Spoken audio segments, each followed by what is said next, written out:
Sometimes it's just a soft intention and वो चीज़ आपको इतना इजीली मिल जाती है कि योरसेल्फ गेट सरप्राइज्ड।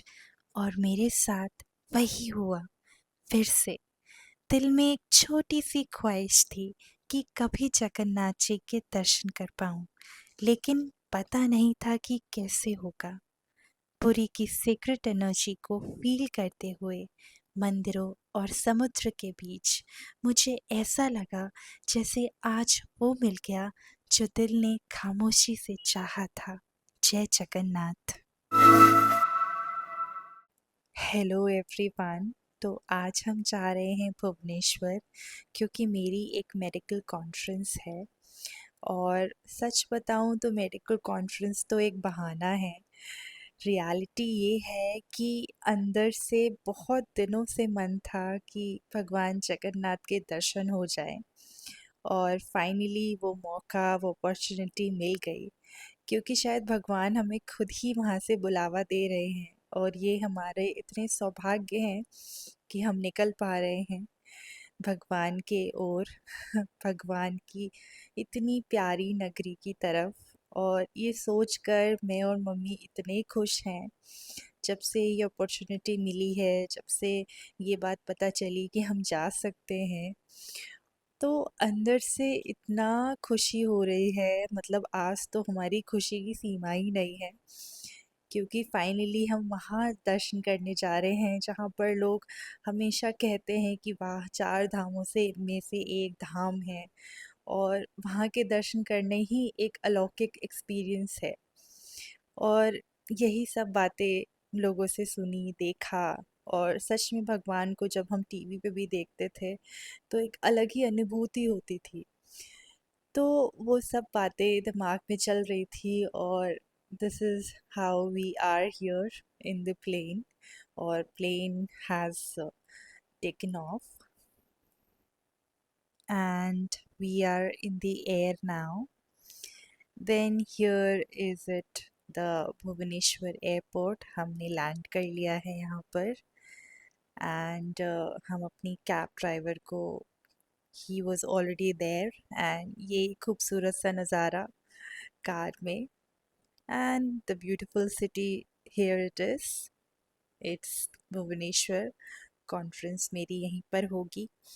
तो अभी हम निफ्ट के गेस्ट हाउस की तरफ बढ़ रहे हैं। And then we got this yummy food in the mess. And मन करा कोल्ड कॉफ़ी भी लेने का, तो शाम को यहाँ पे कोल्ड कॉफ़ी ली। बाहर थोड़ा सा एक्सप्लोर किया मार्केट एरिया को।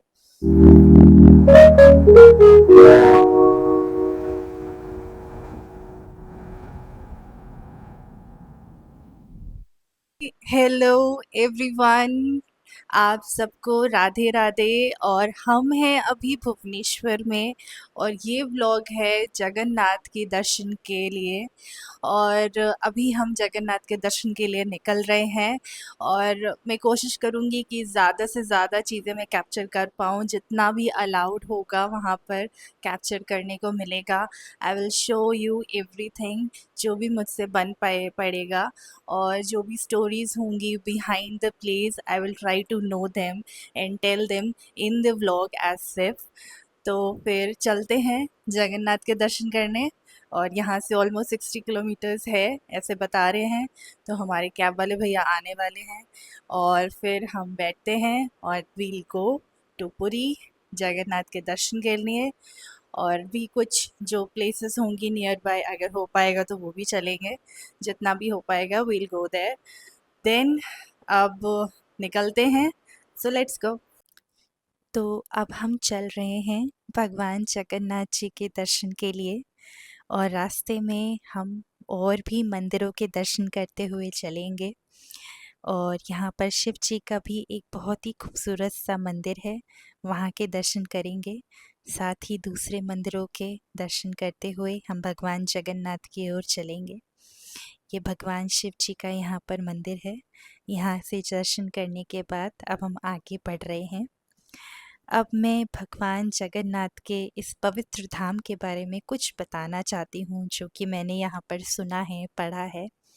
तो भगवान जगन्नाथ का ये जो धाम है, ये हमारे 4 धामों में से एक बहुत ही पवित्र धाम है। जगन्नाथ जी का मतलब ही होता है कि संपूर्ण जगत के भगवान। और भगवान जगन्नाथ जी यहाँ पर अपने भाई दाऊ बलराम और अपनी बहन माता सुभद्रा के साथ ही पूजे जाते हैं। इनके यहाँ पर विराजमान होने के पीछे भी बहुत सारी कथाएं भी हैं जो कि बताई जाती हैं। तो बताया जाता है कि मालवा के एक राजा हुआ करते थे, राजा इंद्रयमुन। और इनके बारे में महाभारत और पुराणों में भी इस बात का मेंशन है। तो कहते हैं कि भगवान जगन्नाथ असल में पहले यहाँ पर पुरी में भगवान नील माधव के स्वरूप में एक सवर के राजा हुआ करते थे, विश्वावसु, जो कि इन्हें पूछते थे। तो इंद्र यमुन को जब ये बात पता चली तो भगवान जो नील माधव स्वरूप में थे उनको खोजने के लिए उन्होंने अपने एक ब्राह्मण पुजारी थे, विद्यापति, उनको भेजा ताकि वो जंगल में उनकी खोज करें। और उसके साथ ही विद्यापति जो थे उस खोज में उन्होंने विश्वावसु की जो बेटी थी उनसे शादी भी कर ली ताकि उन्हें भगवान नील माधव को वो ढूंढ पाए। और जब उन्होंने राजा इंद्रमुन के को इस बारे में बताया और जब तक राजा वहाँ पर पहुँचे तो भगवान वहाँ से तब तक लोप हो गए थे। तो राजा जी बहुत दुखी हुए और फिर उस दुख में वो सोए। और रात्रि में, उसी रात्रि में बताते हैं कि उन्हें एक बहुत ही खूबसूरत सा स्वप्न आया और उसमें भगवान ने उन्हें ये आदेश दिया कि आप मेरा मंदिर बनवाएं और उसके साथ साथ और ये भी कहा कि उन्हें समुद्र के किनारे एक दिव्य लकड़ी मिलेगी जिससे उन्हें मूर्तियों का निर्माण करना है। तो राजा जब उस दिव्य लकड़ी के टुकड़े को समुद्र से ला रहे थे तो उन्हें नहीं पता था, लेकिन एक वृद्ध जो मूर्तिकार थे वो उन्हें मिले जो कि असल में विश्वकर्मा जी थे। विश्वकर्मा जी को तो ये पता था कि भगवान का क्या आदेश है, तो वो मूर्तियों को बनाने के लिए, तीनों ही मूर्तियों को बनाने के लिए राजी हो गए। लेकिन विश्वकर्मा जी ने एक शर्त रखी कि जब तक मूर्तियों का निर्माण पूरा नहीं हो जाता है तब तक मंदिर में प्रवेश नहीं कोई करेगा। और ये बात 21 दिनों के लिए उन्होंने कही कि 21 दिनों तक, जब तक मैं मूर्तियों का निर्माण पूरा नहीं कर लूँगा तब तक मंदिर में कोई प्रवेश नहीं करेगा, दरवाजे बंद रहेंगे। तो ये सब कुछ होने के बाद मंदिर में वो गए और मूर्तियों का निर्माण शुरू हुआ, दरवाजे बंद हो गए। लेकिन बताया जाता है कि जब रानी वहाँ से गुजरी कुछ दिनों बाद और वहाँ पर उन्हें कुछ भी अंदर से आवाज़ नहीं आई, तो रानी को मन में शक हुआ कि पता नहीं मूर्तिकार मूर्तियों का निर्माण कर भी रहे हैं कि नहीं। और उसमें उन्होंने दरवाजे खोल दिए। तो जैसे ही दरवाजे खुले विश्वकर्मा जी तो वहाँ से वैसे ही गायब हो गए। और फिर भगवान को वहाँ पर देखा गया, अपनी खूबसूरत सी बड़ी बड़ी आंखों से वो देख रहे थे। और चूंकि शर्त नहीं मानी गई थी इसलिए भगवान के हाथ और पाँव का निर्माण अधूरा रह गया। और इस बात को ये भी कहा जाता है, ऐसे भी समझाया जाता है कि एक तरह से भगवान ये भी बताना चाहते हैं कि उन्हें आशीर्वाद देने के लिए हाथों की आवश्यकता नहीं है। वो अपना आशीर्वाद बिना हाथ, अपने संपूर्ण बिना हाथों के भी दे सकते हैं। तो इसलिए भगवान यहाँ पर अपनी बहन माता सुभद्रा और दाऊ बलराम के साथ मंदिर में ऐसे बैठे हैं और सच में इतने प्यारे लगते हैं, इतने सुंदर लगते हैं जिसका हम वर्णन नहीं कर सकते हैं।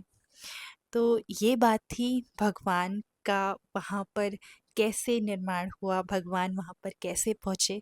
तो ये कहानी हमें पता चली वहाँ की।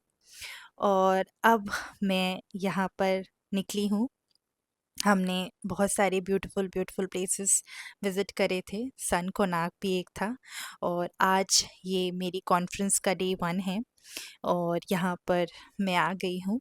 तो ये स्टोरी टाइम थोड़ा सा लंबा हो गया, आई नो दैट, बट मुझे लगा वर्थ इट है बताना, क्योंकि ऐसी ब्यूटीफुल सिटी में आए हैं तो इसकी स्टोरी थोड़ी बहुत तो पता होनी चाहिए। तो here I am at my conference. तो यहाँ पर मेरा पेपर प्रेजेंटेशन है, तो मैं उस तरफ उस रूट में जा रही हूँ, लेकिन पहले हमें हमारे रजिस्ट्रेशंस जो कि हो गए हैं, बट हमें अपनी आईटीज़ एंड एवरीथिंग हमें कलेक्ट करनी है। तो मैं जा रही हूँ अपनी आईटी को कलेक्ट करने। इसके बाद में मेरा पेपर प्रेजेंटेशन है, तो वहाँ पर चलेंगे। ये थोड़े से स्नैक्स मिले, और this is how it was. Morning morning time था, थोड़ा सा फ्री था, अदरवाइज बहुत ज़्यादा ऑक्यूपेंसी हो जाती है।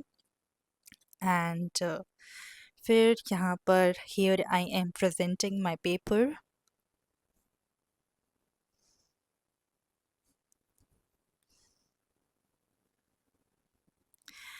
And then I was very happy getting my certifications and everything.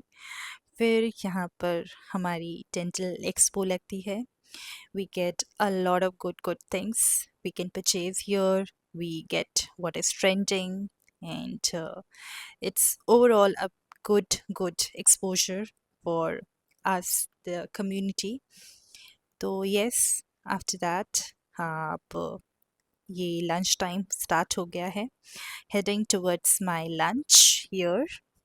So it was starters and everything. I couldn't record everything, but जितना maximum मैं record कर पाई, थोड़ा थोड़ा छुप छुप के उतना मैंने record कर लिया है. So here is my plate, and it was a yummy food. पूरी की कुछ स्पेशल जो चीज़ें थी वो भी वहाँ पे सर्व हुई, स्पेशल डेजर्ट थे, ये यहीं के आई थिंक फेमस रहते हैं, तो वो भी बहुत ही टेस्टी था. And getting some pictures clicked, because थोड़ा सा स्टाइल मारना भी ज़रूरी है. सॉरी ऐसे बोल दिया, बट इट्स गुड. अब यहाँ पर निफ्ट के कैंपस में हमें ये मिला एट द इवनिंग टाइम, और ये बैक डोर पे from the back of the balcony थोड़ा सा व्यू है गेस्ट हाउस का. सो it's now the next morning, getting my breakfast at the mess, and ये हमारा day 2 of my medical conference. तो चल रहे हैं, and आज it would be an ending day. आज complete हो जाएगी, just on my way.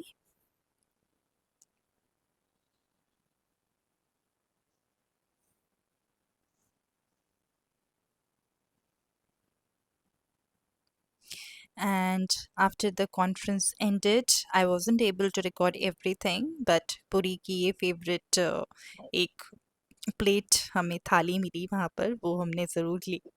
And airport पे वापस आ गए हैं. एयरपोर्ट पे एक्चुअली बहुत ज़्यादा रश था, बिकॉज़ सारे स्टूडेंट्स थे जो भी पार्टिसिपेटिंग थे, तो everybody was having those souvenirs जो कि हमें मिले हैं after the conference ended. So a lot of people were actually packaging the bags, और वो साथ में ऐसे सामने दिख रहा था, तो I was knowing कि हाँ ये they were also the part of the conference. So yeah, and it's the end of the journey. I'm sorry मैंने ज़्यादा clips नहीं ले पाई हूँ इस journey की, but जितनी भी मैं ले पाई हूँ, I have tried whatever the clips were there. I tried to amalgamate all of them to give a little bit of view of what it felt like, and it was all a beautiful experience. So worth it है, ज़रूर जाना चाहिए. सच में बहुत ही beautiful city थी, और सच में मेरी तो मेडिकल कॉन्फ्रेंस थी, जैसे कि मैंने स्टार्टिंग में भी कहा था, एक बहाना मिल गया था मुझे तो. But the atmosphere of Puri, the temples, the places, जो ओशन था, it was all so breathtaking. And my final take would be definitely worth it visiting the place. So I have finally reached to the Delhi airport. So see you in the next vlog.